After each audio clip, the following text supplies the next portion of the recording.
말씀은 고린도전서 15장 9절에서 11절의 말씀입니다.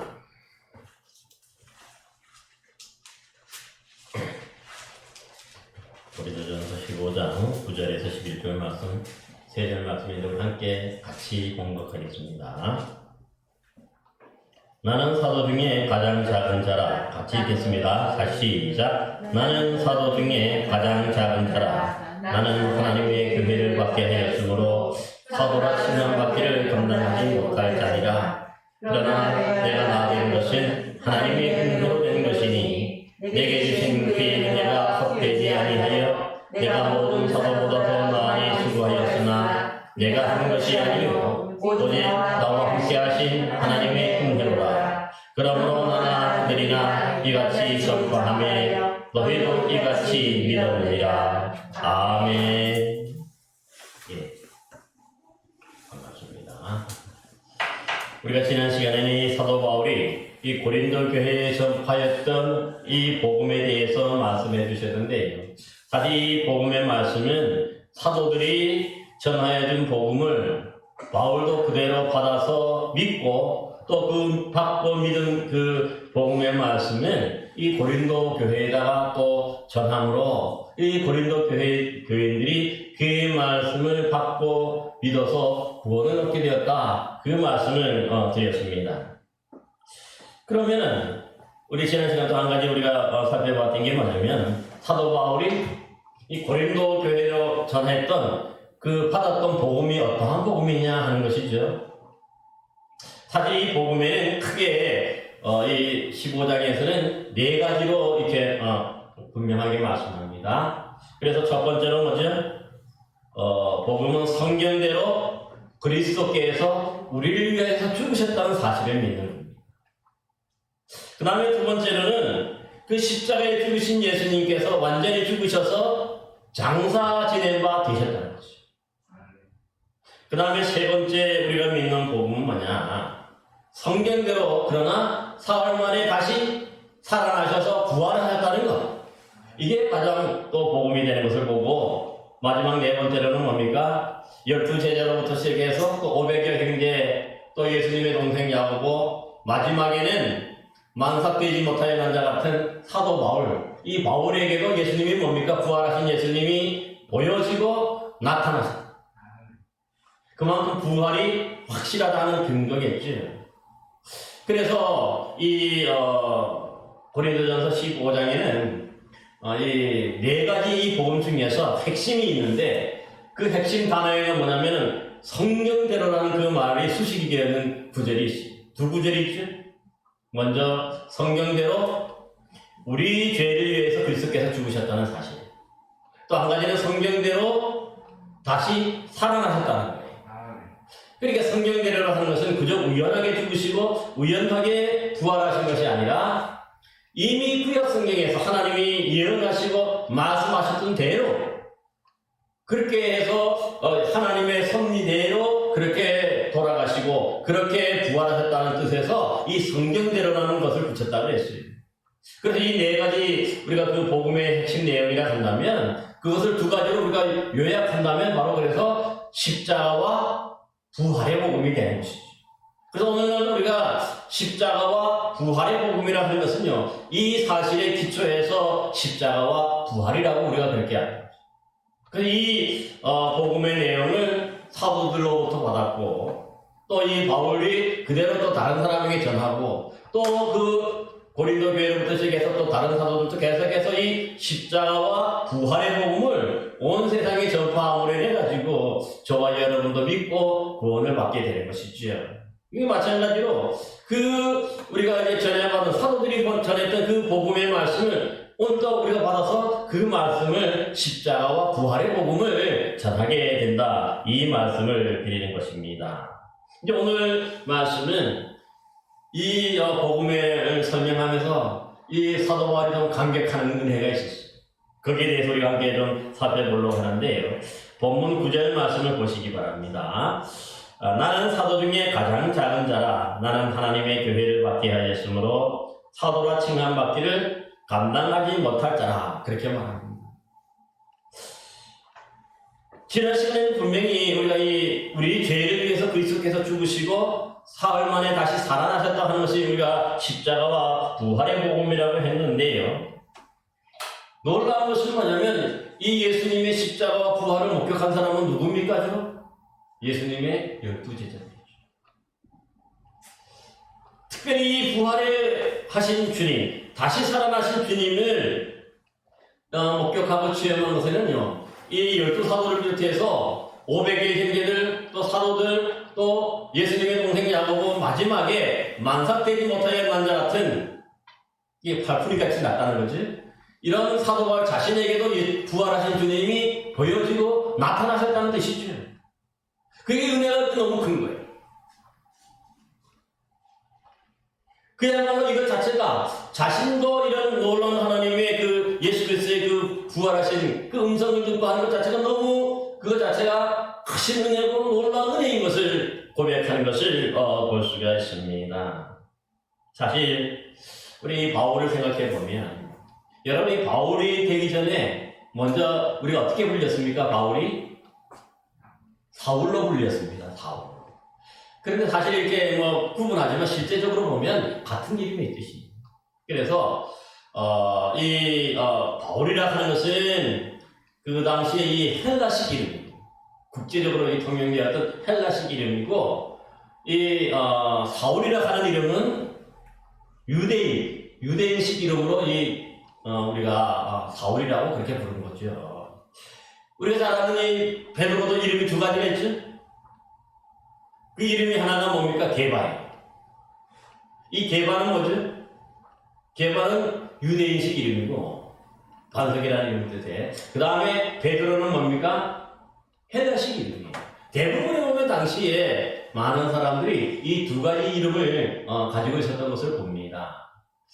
요즘에 그래서 미국 가서 살다 보면 한국식 이름도 있지만 또 미국에 가면 미국식 이름도 또 나름대로 뭡니까 이렇게 만들어서 그렇게 부르고 다니는 것을 봅니다. 두 가지 이름을 동시에 쓰는 것을 볼 수 있어요.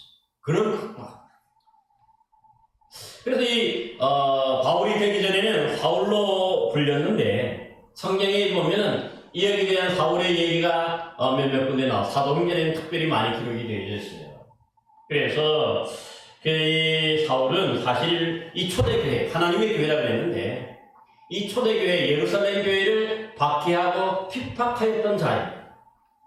잘 아시는 대로 정말 그래서 빌립보서 3장에 의하면 사실 사울은 베냐민 집하고 히브리인 중에 히브리인이고 또 구약의 율법에 충실하였던 그런 바리새인의 아들로 태어나서 난지 8일 만에 또한 뭡니까? 유대인의 그 전통을 따라서 율법의 전통을 따라서 할례를 받았던 그런 사람이 그 후에 성장해서 그는 그 당시에 최고의 그 랍비였고 또 랍비 중에 랍비였던 랍비들을 가르쳤던 이 누구죠? 가말리엘이라는 사람이 있는데, 그러니까 이런 좋은 바리새인 집안에서 자라나고 성장했기 때문에 그 최고의 학벌 이 가말리엘 문화에 들어가서 그의 제자가 되어서 율법을 배우고 또 구약 성경 하나님의 말씀을 배웠던 것을 볼 수 있습니다. 그래서 그는 자신은 이 성경 정말 이 구약에 가장 구약 성경을 잘 읽고 잘 따르는 사람이라고 그렇게 생각하죠. 그런데 그 하나님에 대한 열정이 어떻게 표현됩니까? 당시에 보니까 이 예수님이 죽었는데 다시 살아났다고 이렇게 막 하고 예수를 믿어야 구원받는다고 하는 이렇게 복음을 전하는 사람들이 있는 거예요. 하나님이 죽었다가 하나님이 다시 살아난다는 것은 구약적인 개념에 참 어려운 거죠. 이해하기 어려운 거죠. 그러다 보니까 이 사울이 이렇게 헛소리를 한 것처럼 느낀 거죠. 이 예수 그리스도를 십자가와 부활의 복음을 전하는 사람을 헛소리하는 사람으로 보인 거예요. 그러니까 이 전통신앙, 구약의 율법에 충실한 이 사울로서는 어떻게 됩니까? 이 사람을 내버려 두면 안 되는 거예요. 이것 자체가 당시 이단 사상이라고 그렇게 불려졌기 때문에, 그래가지고 그 누구보다도 앞장서서 이 하나님에 대한 열심이 있어요. 율법에 대한 열심.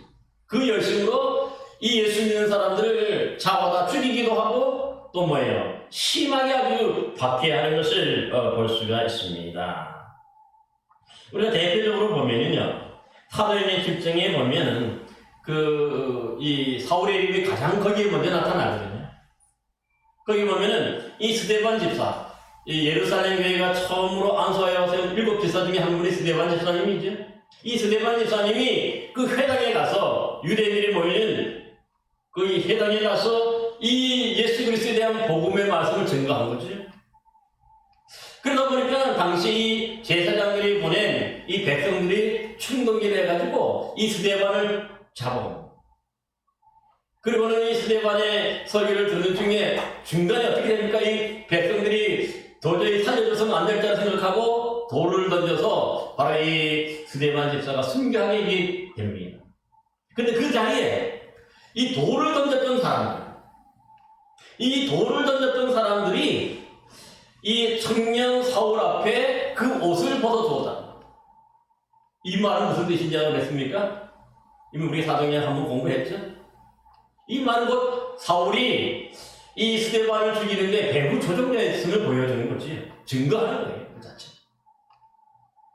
돌을 던진 사람이 스데반 집사에게 돌을 던져 죽이며 이렇게 했던 사람들이 괜히 이 사울 앞에, 청년 사울 앞에 옷을 벗어두었겠습니까? 그게 아니죠. 뭔가 연관성이 있다는 거죠. 커넥션이 있다는 거죠. 예를 들면.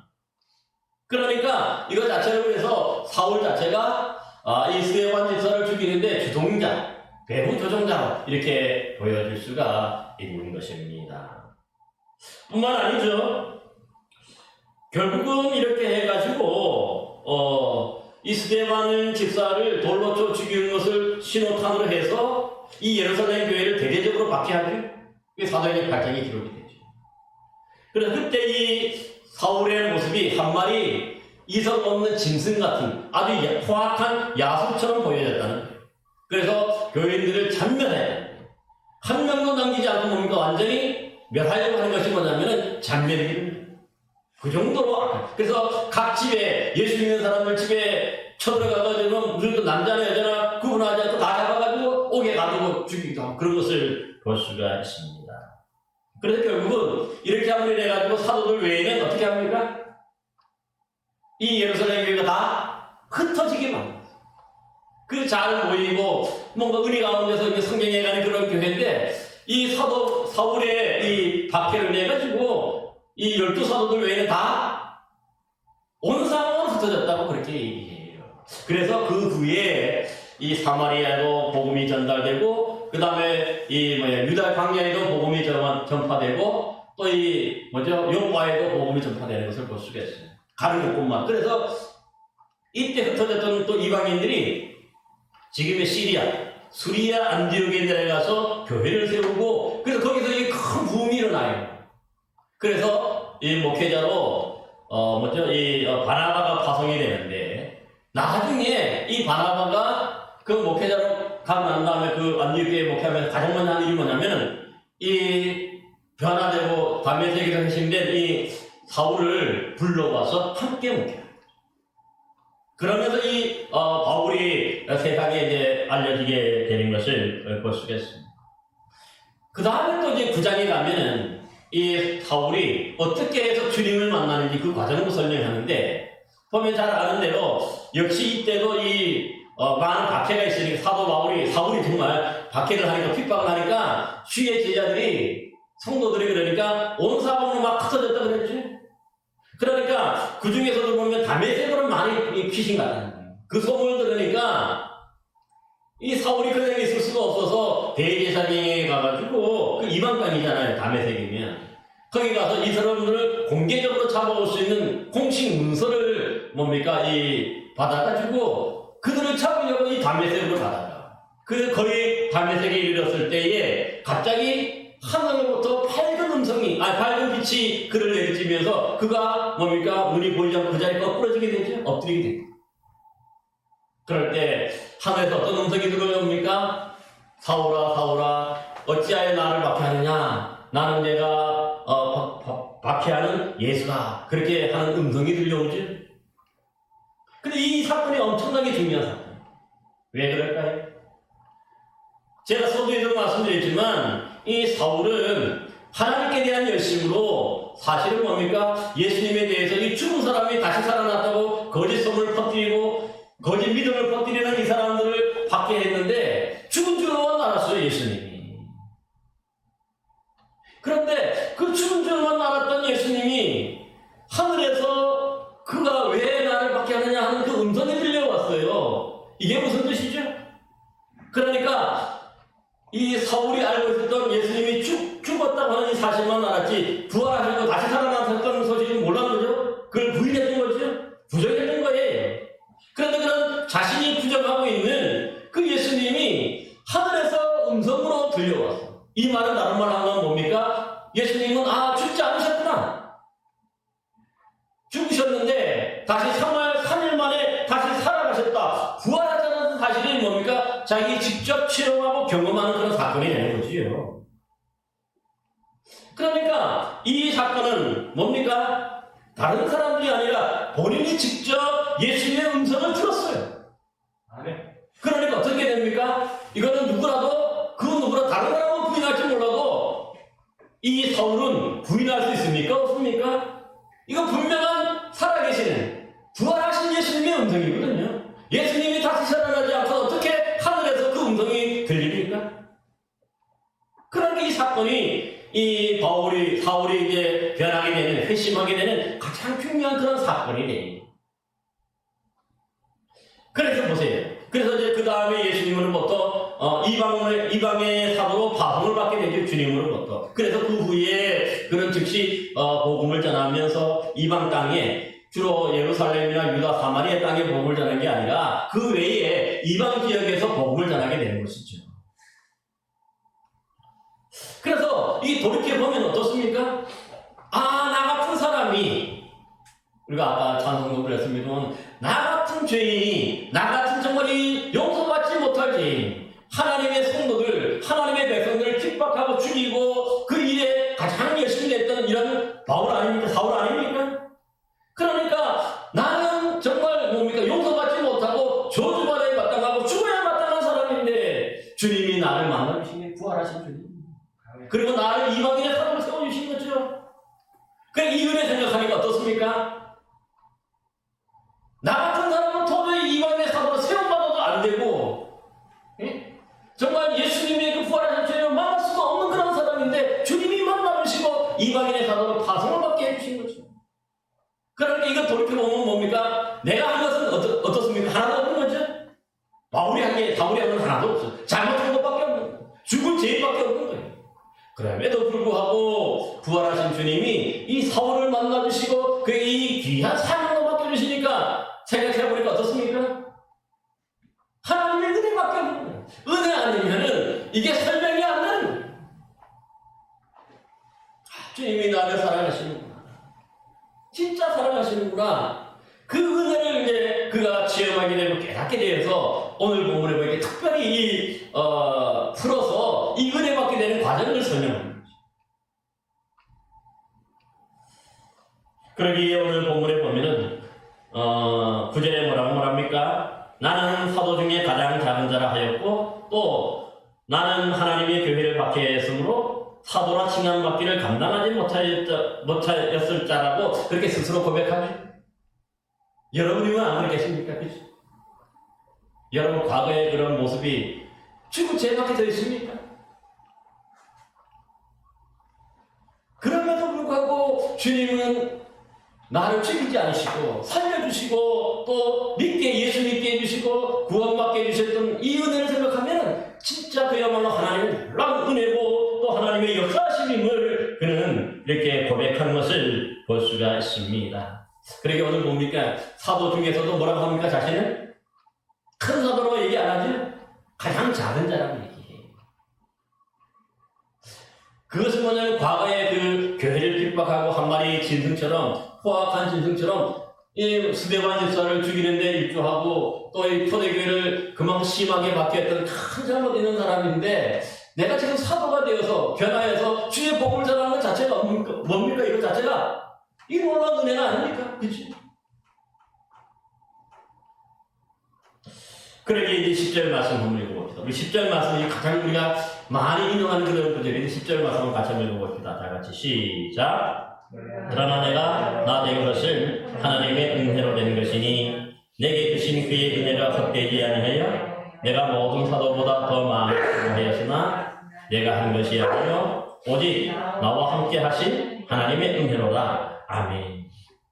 그러니까 부활하신 주님을 만나고 또 이 이방인의 사도로 세워지기 전까지는 그는 용서받지 못하는 죄인이었어요.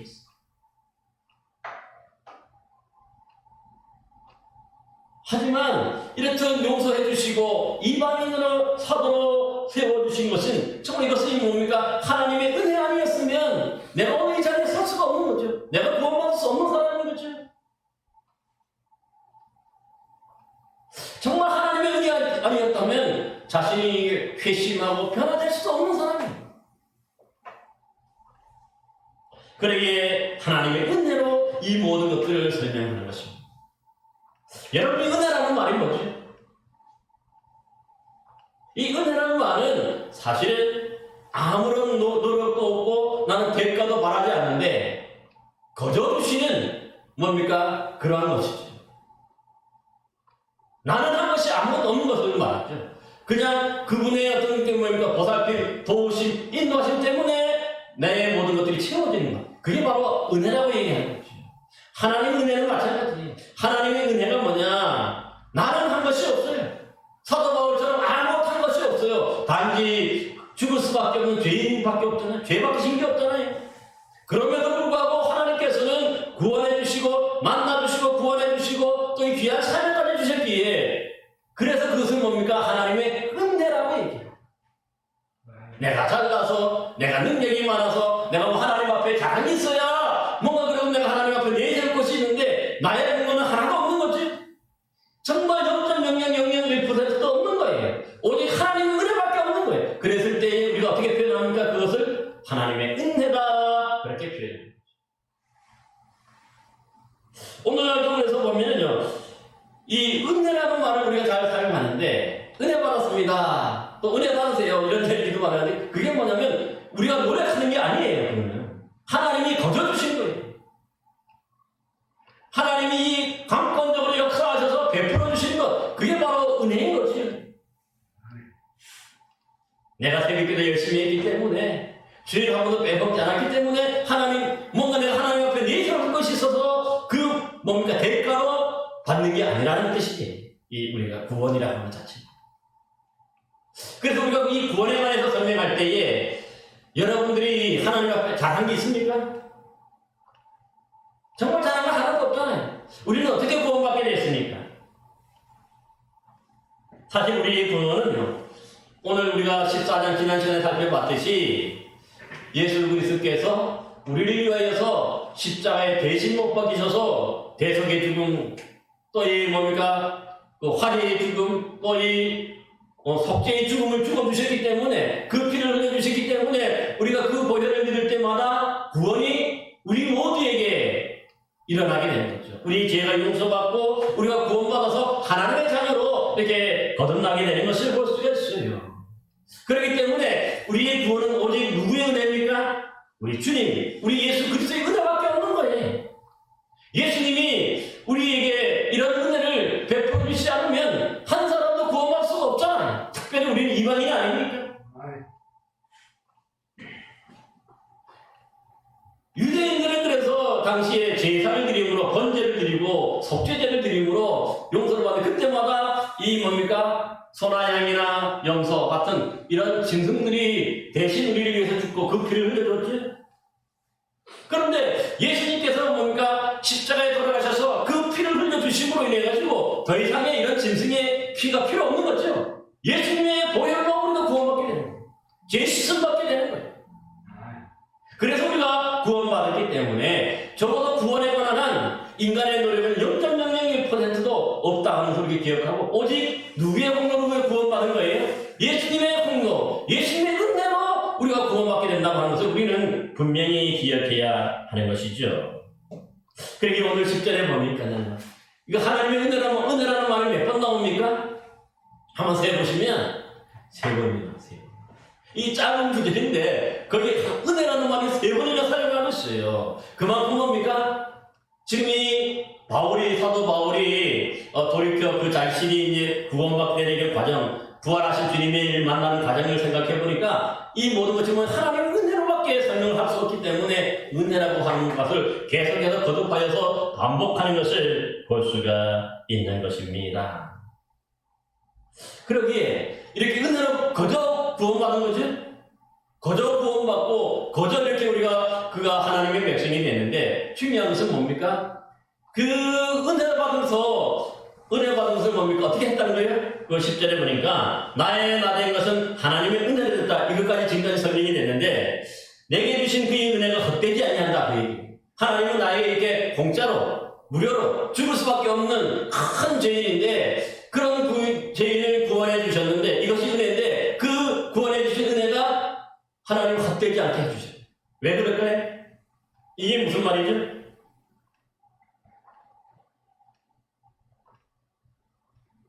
사도 바울은 이 은혜로 구원받은 걸 가지고 그러니까 뭡니까? 그 은혜가 너무 크니까 또 은혜로 말미암아 또 이 복음을 전했는데 그래서 그것 자체가 헛되지 않는 거죠. 열매를 맺게 되는 것을 볼 수 있어요. 가는 곳마다 열매 많이 맺었죠? 1차 전도 여행, 2차 전도 여행, 3차 전도 여행, 4차 전도 여행을 하면서 그는 뭡니까? 아시아 지방에 아주 많은 교회를 세우고 또 많은 사람들에게 뭐예요? 다 복음을 전해서 그들이 예수 믿게 하고 구원받도록 그렇게 했잖아요. 하나님이 그에게 베푸신 이 은혜가 헛되지 않은 거죠. 한 영혼, 이 사도가 한 영혼 때문에 얼마나 많은 그런 수많은 영혼, 더 많은 영혼들이 은혜로 구원받게 되기 때문에 그야말로 헛된 그런 은혜가 아니었던 거지. 오히려 이 사도 바울이 하나님의 은혜에 대해서 너무 감사하고 또 감격하니까 그 은혜를 갖기 위해서 평생 뭡니까? 목숨 바쳐서 이 복음을 전하는 것을 볼 수가 있습니다. 그래서 사도행전 20장에도 보면 뭡니까? 그 20장 24절에 보면 이 주의 복음을 전하기 위해서 내 목숨까지도 아끼지 아니한다. 그렇게. 사도 바울은 진짜 그렇게 살았어요. 그렇기 때문에 이 하나님이 어떻습니까? 이 사도 바울 한 사람을 구원하시고 한 사람을 죽을 수밖에 없는 죄인을 뭡니까? 이 구원해 주신 것이 헛된 것입니까? 아닙니까? 그야말로 하나님의 가장 좋은 방법으로 가장 뭡니까? 적절한 사람을 해서 그런 말미암아 수많은 사람들이 예수 믿게 되어져.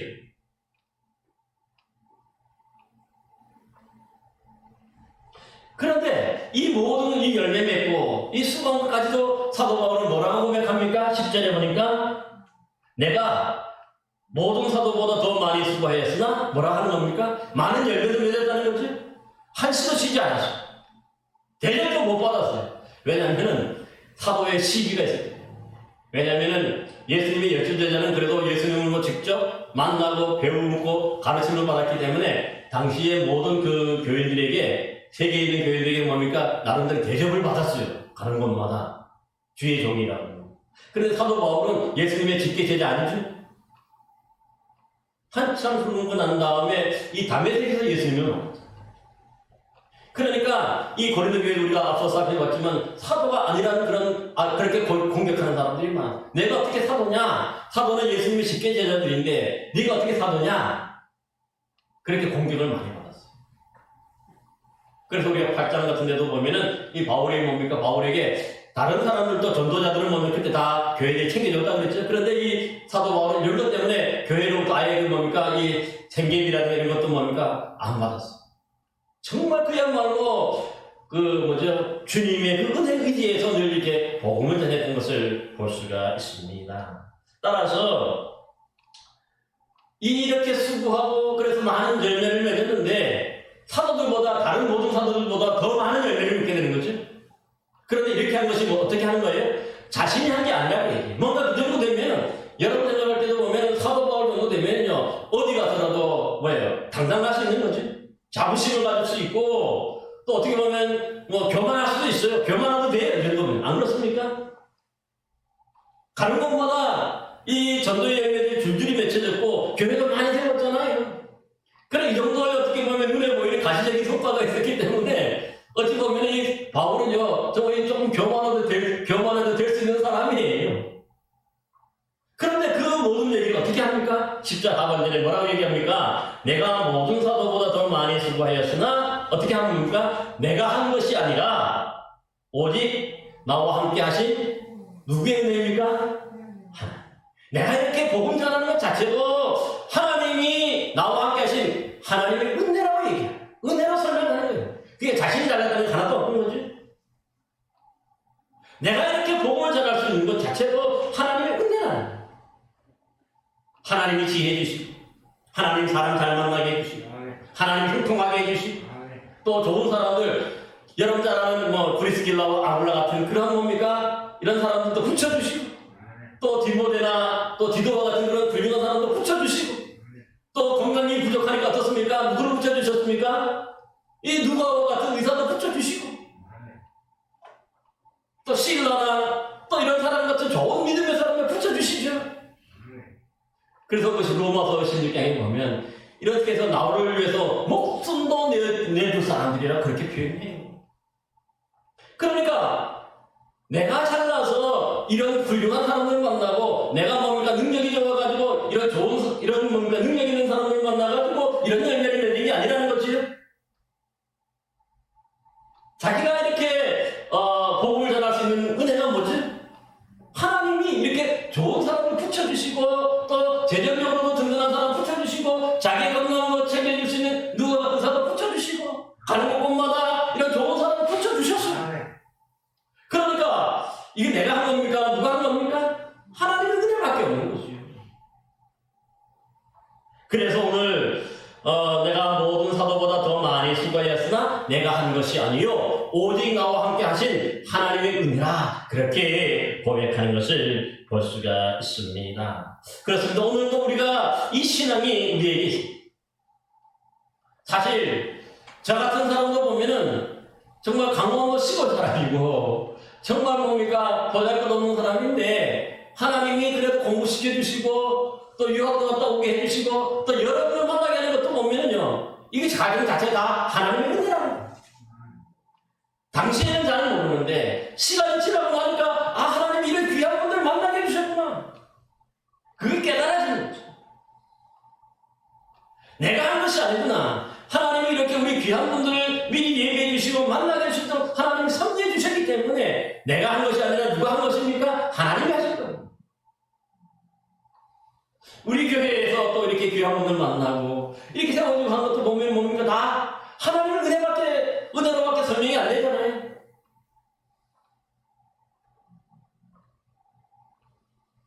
그러므로 오늘날 우리 신앙인들이 잊지 말아야 될 신앙 고백이 바로 뭡니까? 바로 나와 함께 하신 하나님의 은혜 덕분입니다 하는 그러한 우리가 고백이 가장 중요한 믿음의 고백인 줄로 믿습니다. 우리 한번 따라해 봅시다. 나의 나된 모든 것이 다시 한번 나의 나된 모든 것이 하나님의 은혜입니다. 하나님의 은혜입니다. 그러니까 저 여러분도 이 하나님의 은혜를 그렇게 늘 기억해요.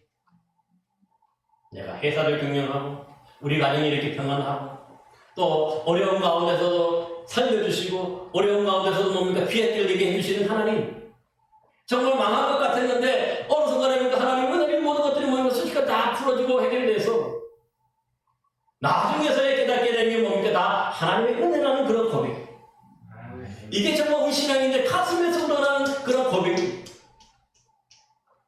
여러분 모두도 늘 우리를 이렇게 도우시고 우리를 인도하시는 그런 하나님의 은혜임을 고백하며 또 주님께 영광 돌리는 복된 여러분 되시기를 바랍니다.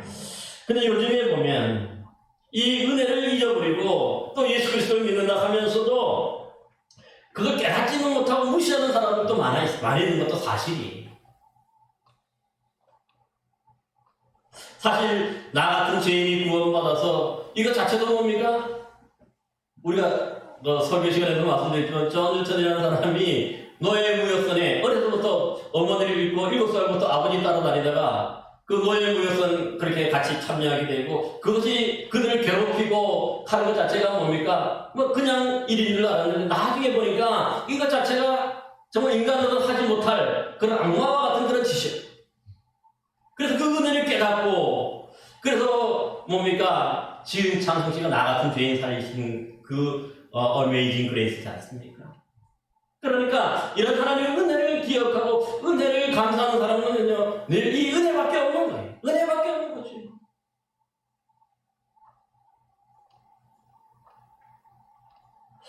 여러분이 중세교회를 보면 사실 인간은 예수 그리스도를 믿음으로 구원받는다고도 하지만 이 로만 카톨릭이 어떻습니까? 거기 플러스 인간의 공로를 내세웠어요. 믿음 플러스 공로.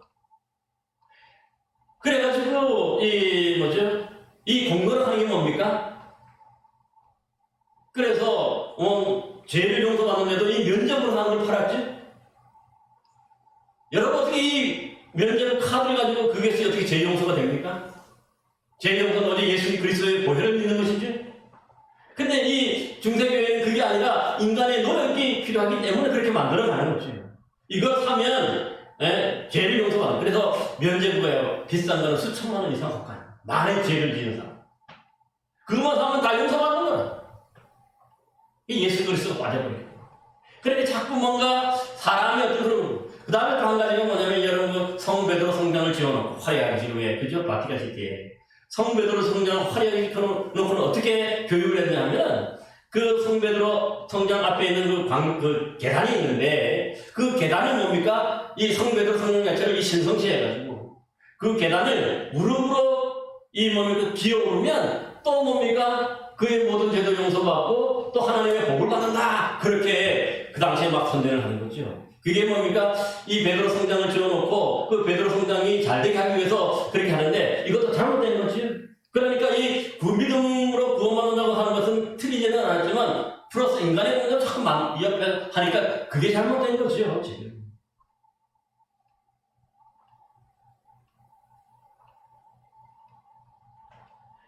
그래서 이때가 기독교 역사상 어떻게 봅니까? 중세시대 가장 타락한 시기라 그리고 그래서 영적인 암흑기라고 얘기해요. 그래서 일어난 운동이 뭡니까? 잘 아는 대로 루터나 칼뱅 중심으로 한 존 나스나 이런 사람들에 의해서 종교 개혁이 일어나죠. 신앙 개혁이 일어나요. 우리는 그러면 이런 어떤 뭡니까? 믿음 플러스 공로가 아니라 이 공로는 하나도 없다고 하는 것을 우리가 믿는 그게 바로 계시입니다. 그래서 성경 말씀을 우리가 뭡니까? 바르게 보니까 성경 말씀을 보니까 어떻습니까? 그 기준이잖아요. 그러니까 이 천주교가 얼마나 이 말씀 아닌 것들을 더 첨가하고 또 인간의 공로를 강조했는지 그래서 뭡니까? 이것을 개혁하는 것. 성경으로 돌아가는 것. 그게 바로 개혁하는 거죠.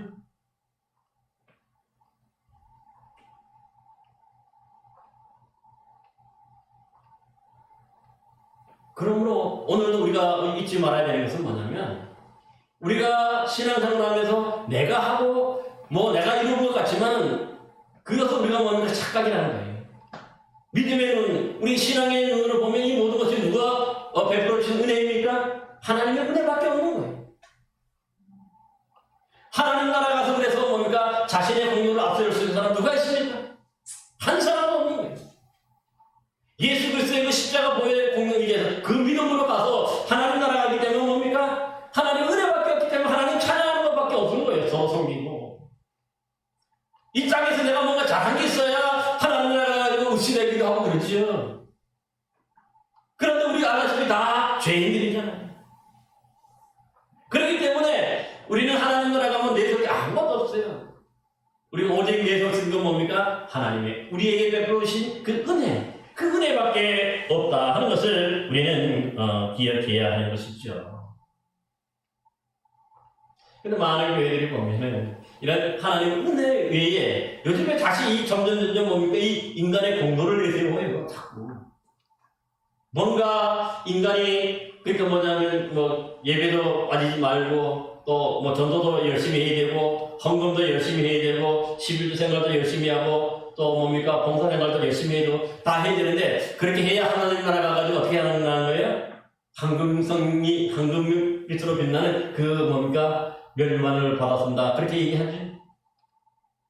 그 어떤 교회는 뭡니까? 그러니까 다니엘서 12장에 있는 말씀 많은 사람은 옳은 대로 돌아오게 한 사람은 별과 같이 빛나게 해주신다. 이 말씀 가지고 하늘에 가면 우리가 이렇게 많은 전도했기 때문에 뭡니까? 스타, 별처럼 빛나게 해주신다. 멸류관 쓰게 만들어주신다. 그렇게 하는. 근데 하나님 나라는 다 멸류관 쓰는 거죠. 면류관 안 쓰는 사람은 없어요. 그래서 22장에도 보면 계시록 22장에 우리가 다 하나님 나라면 한 사람도 빠짐없이 다 왕노릇한다는 거리죠. 왕노릇. 여러분 왕노릇한다는 것이 다른 말하면 뭡니까? 섬긴다는 거죠. 다스린다는 겁니다. 누가복음 22장 26절에 보면 다스리는 자는 섬기는 자와 분명히 말씀입니다. 그러니까 우리가 생각하는 뭔가 황금 면류관을 나만 쓰고 다른 사람은 뭐 개털보다 쓴 게 아니고, 그죠? 똑같은 것을 씁니다. 왜냐면 거기는 하나님 은혜로만 가는 사람들이니까, 은혜로만 가는 나라이기 때문에 그 누구 하나 자기가 세상에서 잘한 것들 뭐 이렇게 공로를 내서 쓰는 게 아무것도 없는 거죠. 그런 사람만이, 그걸 인정하는 사람이 하나님 나라에 가서 우리가 살아가게 되는 것을 볼 수가 있습니다. 따라서 정말 우리가 오늘날 잊지 말아야 될 우리 신앙의 가장 중요한 가치, 기준이 뭐냐면 항상 보면 우리 주님 생각한다면 나는 정말 죄인인데 나 같은 죄인이 구원받는 것도 누구의 은혜입니까? 하나님의 은혜밖에 없다. 이 은혜로 늘 살아가는 저와 여러분들이 되어야 하는 것이죠. 그러기에 좋은 직장을 구하고 또 안정적인 수입을 얻게 되는 것도 하나님의 은혜죠. 또한 좋은 사람 만나 결혼하고 또 이런 믿음의 자녀들 양육하고 키우고 또 결혼시키고 하는 것도 다 누구의 은혜입니까? 하나님의 은혜입니다.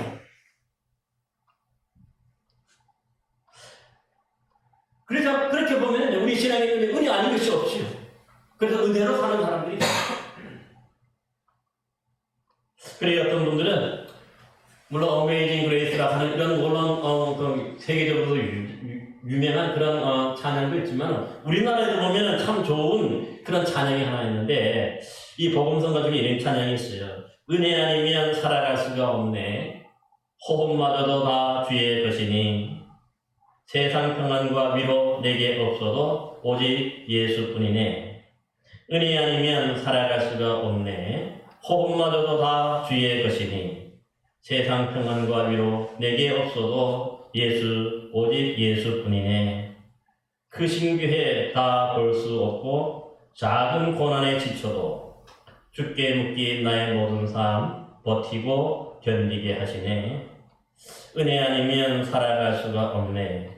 나의 모든 것 다 주께 맡기니 참된 평안과 위로 내게 주신 주 예수 오직 예수뿐이네 하는 그런 찬송. 우리 교회도 몇 번 불렀던 그런 찬송인데 참 이 찬송을 부를 때마다 그래서 가슴에 와닿고 이 은혜가 돼요.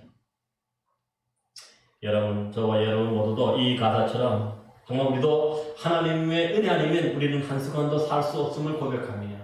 정말 주님의 그 도우심을 간구하며 요청하는 여러분 되시기를 바랍니다. 그럴 때 하나님이 여러분들에게 더 큰 은혜로 인도해 주시는 것입니다.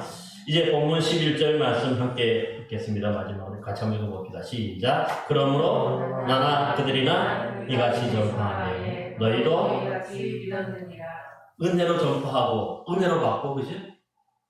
또 내가 모든 걸 다 수고해도 어떻게 했다는 거예요? 하나님의 은혜라고 고백하죠. 근데 이것을 나나 다른 사도들도 똑같이 전했다. 그렇게 봐요. 오늘 우리가 중요한 것이 바로 이것이죠. 뭔가 우리가 교회 봉사하고 복음을 전하고 하는 것 자체가 대가를 바라거나 그렇게 하는 게 아니죠. 이거 자체가 하나님께 은혜를 갚는 거예요. 나를 구원해 주시고 하나님의 은혜를 갚는 길이기 때문에 그렇게. 그러게 이 구절은 은혜로 구원받은 사람들이, 우리 신앙인들이 어떻게 살아야 하는지를 분명하게 보여주는 말씀이죠.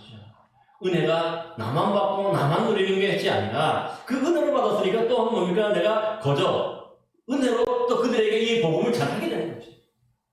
그래서 우리 신앙인은 은혜로 시작해서 은혜로 마치는 것, 그게 바로 우리 진짜 그리스도인들의 참된 모습이잖아요. 우리가 예수 믿게 되는 것도 은혜고, 우리가 마지막에 하나님 나라 갈 때도 어떻게 합니까? 복음 전하는 것도 은혜고, 믿음으로 살다가 은혜로 살다가 또 마지막 하나님 나라 가는 것도 우리가 은혜로 가는 거죠. 그래서 은혜로 시작해서 은혜로 마치는 삶이 바로 우리 그리스도인의 삶이다 하는 것들을 늘 기억하면서 늘 오늘 하는 여러분 모두도 이런 은혜로 살아가는 복된 여러분 되셔서 정말 주의 영광이 되시고 기쁨이 되시기를 간절히 기원합니다. 기도하겠습니다.